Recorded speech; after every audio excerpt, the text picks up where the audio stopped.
मंच पे बिहार कांग्रेस के प्रभारी, हम समूह के गार्जियन सम्मानित मोहन प्रकाश जी हैं। इस मंच पे विधानमंडल दल के नेता, हम समूह के हमारे बड़े भाई सलमान साहब का स्वागत करता हूँ। और एक बात खाली आपको इनके बारे में बताऊँ कि आज देश के अंदर बीजेपी के खिलाफ या मोदी सरकार की जन विरोधी सरकार के खिलाफ जो करीब करीब पूरा विपक्ष एकजुट है और दो राज्यों को छोड़कर वो भी सहमति से एक बंगाल और एक पंजाब जो सीट शेयरिंग हुई है, एक के मुकाबले एक उम्मीदवार है, उसमें सबसे बड़ा रोल माननीय सलमान साहब का रहा है। और ये सेल्फ सेक्रीफाइस वाले तो मैं आज इस अवसर पर ये मैं चाहूँगा कि आप उन्हीं की बातें सुनें। पटना में एक बहुत बड़ा परिवर्तन, जैसे पूरे देश में बड़ा परिवर्तन हो रहा है, वैसे पटना में भी हो रहा है।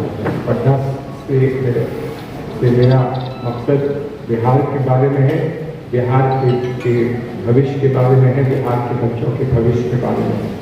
जो हमारा संकल्प है, जो हमने न्याय पत्र दिया है, उसको लेकर उसमें गारंटीज 25 गारंटीज जो हमने दी हैं, उसको मैं समझता हूँ कहीं हमारे इतिहास में पिछले 20-30 वर्षों के इतिहास में ऐसा मैनिफेस्टो कभी हम भी नहीं दे पाए थे और तो किसी को देने का प्रश्न नहीं उठता था। हम भी इतना दूरगामी कभी मैनिफेस्टो नहीं दे पाए थे जो आज हमने प्रस्तुत किया है। और जिस मैनिफेस्टो को वो दिन रात राहुल गांधी जी ने इस देश को दिया है, देश को समझाया है, देश के सामने रखा है और उसी को हमने एक मैनिफेस्टो के रूप में प्रस्तुत किया है, जहाँ पर हम नौजवान रोजगार से जो वंचित है, नौजवान जिसको बार बार परीक्षा की तैयारी करा के हम पेपर लीक के कारण या किसी और कारण उसको कैंसिल करा देते हैं और उसकी वजह से नौजवान की निराशा बढ़ती जा रही है। जिस देश में नौजवान निराश हो जाए, उस देश का भविष्य क्या होगा। इसलिए ये हमारा संकल्प है कि ऐसा अब नहीं होगा, आने वाले समय में अब ये कभी नहीं होगा और नौजवान को रोजगार देने के लिए जो कुछ संभव है वो किया जाएगा। जो इस वक्त जो पद रिक्त हैं उनको भरा जाएगा। पहली नौकरी का वायदा हमने किया है और हमने ये भी कहा है कि नौजवान को अप्रेंटिसशिप देकर उनको साल में 1 लाख रुपया भी इनको दिया जाएगा। वैसे ही घर में जो व्यवस्था है, घर की व्यवस्था को देखने वाली हमारी बहनें, हमारी माताएं जो घर में चूल्हा जलाती हैं ताकि हम खाना खा के जाए, रोजगार ढूंढने के लिए जा सके, वहाँ पर वो चूल्हा जलता रहे, इसके लिए क्या व्यवस्था करनी है। तो वहाँ पर हमने ये कहा है, स्पष्ट कहा है कि घर की महिलाओं को 1 लाख रुपया हर वर्ष दिया जाएगा, प्राप्त होगा। बहुत सारी स्कीम है, जैसे अग्निवीर स्कीम है जो मैं समझता हूँ कि बहुत लोगों के अरमानों पर जिसने पानी फेरा है, उसमें मैं भी अभी प्रयास में लगा हूँ कि दिल्ली हाई कोर्ट के सामने हमें कोई राहत मिल जाए। एक दफा केस मिस हुआ था, लेकिन हम उस केस को हमने फिर से उठाया है और ये कहा है कि जो लोग तैयारी कर रहे थे रेगुलर अपने रिक्रूटमेंट की, उनको कम से कम अग्निवीर का रिक्रूटमेंट का तो मौका उनको मिलना चाहिए, चाहे 1-2 साल 1-2 वर्ष का उनको एक्सटेंशन दिया जाए। इसका ये मैटर भी 27 तारीख को फिर से हाईकोर्ट के सामने आएगा। लेकिन हम लोग सब, और इसको हमने अपने मैनिफेस्टो में भी कहा है कि अग्निवीर की जो स्कीम है इसको हम सरकार में आते ही तत्काल इसको हम समाप्त करेंगे। तो ये आज की एक पेशकश है आपके सामने। लेकिन हमसे ये कहा जा रहा था, ये सब एक तरफ है और दूसरी तरफ हमने 5 किलो, बीजेपी कह रही थी कि हमने 5 किलो राशन दे दिया है, फ्री राशन दे दिया है। कितना मिल रहा है, कैसे मिल रहा है, उसको आप जानते हैं। भुक्तभोगी लोग इस बात को सामने रखते हैं, लेकिन 1 किलो था या 5 किलो था, या अब हमने ये स्पष्ट किया है, जब हमको भी कॉन्फिडेंस हुआ कि अब हमें आना है सरकार में, तो हमने भी कहा कि सरकार में आना है तो उसका पहले से ही प्रबंध कर दें। और प्रबंध हमने ही हार मालाएं बनाने में नहीं, बल्कि हमने कहा कि स्पष्ट 10 किलो राशन हम मुफ्त 10 किलो राशन हर परिवार को देंगे। इस बात की घोषणा किसी और ने नहीं, हमारे अध्यक्ष जी ने, खाद्य जी ने इस बात की घोषणा की। अब क्या कहेंगे वो, 5 पर 10 पहला आ गया है, अब इस पर वो क्या कहेंगे, कैसे कहेंगे।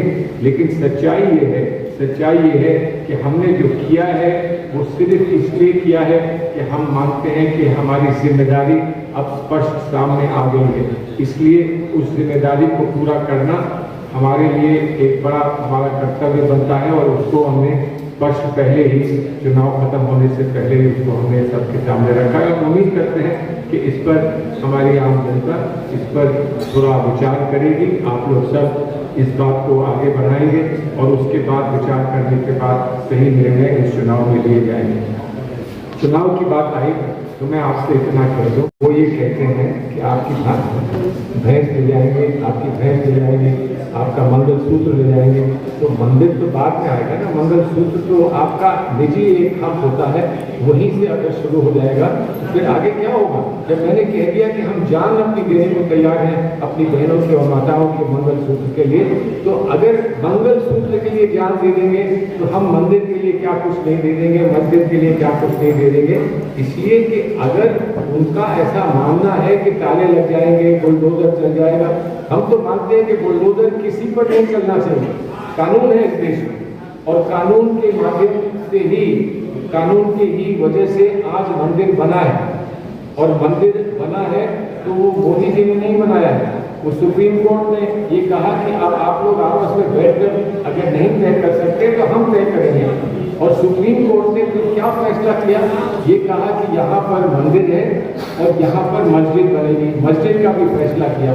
तो अगर वो ताले लगाने की बात करते हैं तो उस पर तभी कुछ समझ की बात होती है। अगर वो कहते कि मंदिर मस्जिद सब पे ताले लग गए, ये कहते, लेकिन वो पक्षपात क्यों कर रहे हैं जहाँ पक्षपात नहीं है। जिस मंदिर को पूरे देश ने स्वीकार किया उस मंदिर के लिए बंटवारा क्यों कर रहे हैं। जो भगवान सबका है, जो भगवान सबका है, उस भगवान की पर्सोना में, उनकी पर्सनालिटी में क्यों वो पक्षपात करके भगवान को बांट रहे हैं। अब इसका फैसला लोकतांत्रिक तो होगा ही होगा। अब पता नहीं भगवान भी उनके बारे में कुछ फैसला करेगा कि नहीं करेगा, वो हम नहीं जानते। सलमान जी, लेकिन उनको ये लगा है कि ये मुस्लिम लीग का मैनिफेस्टो है, तो उन्होंने ये हमें नहीं बताया कि उन्होंने मुस्लिम लीग का मैनिफेस्टो कब पढ़ा था। तुलना तो वो तभी करेंगे ना जब दोनों मैनिफेस्टो वो पढ़ेंगे। और अगर वो तुलना नहीं कर सकते हैं, उस स्थिति में वो नहीं है, तो हमको यही बता दें कि ये मुस्लिम लीग का मैनिफेस्टो कैसे हो गया। उन्होंने ये नहीं कहा कि ये मुस्लिम मैनिफेस्टो है, ये नहीं कहा कि ये तुष्टीकरण का मैनिफेस्टो है, ये कहा कि ये मुस्लिम लीग का मैनिफेस्टो है। ये बहुत दिलचस्प बात है। लेकिन तुष्टीकरण की बात भी होती, तो तुष्टीकरण और न्याय, इनमें फर्क समझना चाहिए। न्याय में हम ये नहीं कह सकते हैं कि सिर्फ एक वर्ग को न्याय देंगे, हमें ये कहना होगा कि न्याय सबको मिलेगा। इसलिए कि मोदी जी की कुछ बात तो ठीक लगती है जो वो कहते हैं कि सबका साथ, सबका विकास, सबका विश्वास। अब वो उसको क्रियान्वित करें ना करें वो अलग बात है, लेकिन वो कहते हैं हम इस न्याय पत्र में हमने ये कहा है कि किसको क्या अधिकार अभी नहीं मिल पाया है, मिलना चाहिए, कौन सा अधिकार क्रियान्वित होना चाहिए। तो हम उसमें ये नहीं कह सकते कि इसमें कोई महिला नहीं होगी, इसमें कहीं बच्चा नहीं होगा, इसमें कहीं कोई अल्पसंख्यक नहीं होगा, इसमें कोई बहुसंख्यक नहीं होगा, ऐसा हम नहीं कह सकते। इस देश के संविधान में जिन लोगों को विश्वास है, उस विश्वास को हम ठेस नहीं लगने दे सकते हैं।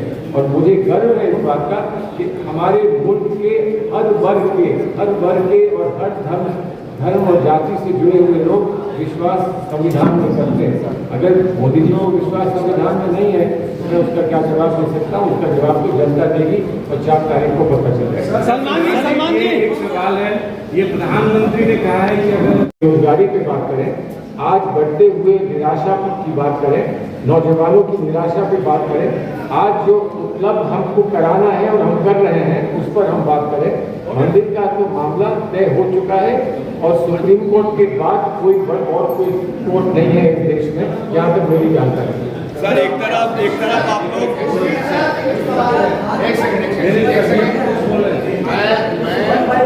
मैं चेयर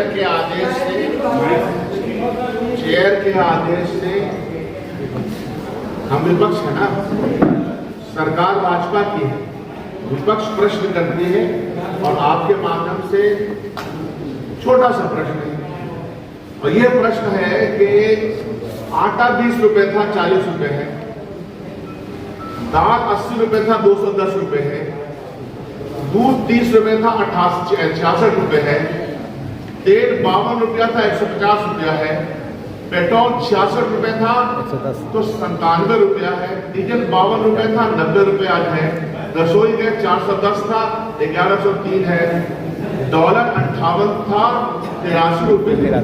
यह प्रश्न विपक्ष है, हम सरकार से पूछ रहे हैं। असल सवाल वही है आर्थिक नीति का और उन नीतियों से आम जनता के नुकसान का। यह प्रश्न आप उनसे जरूर पूछें। मेरा सवाल है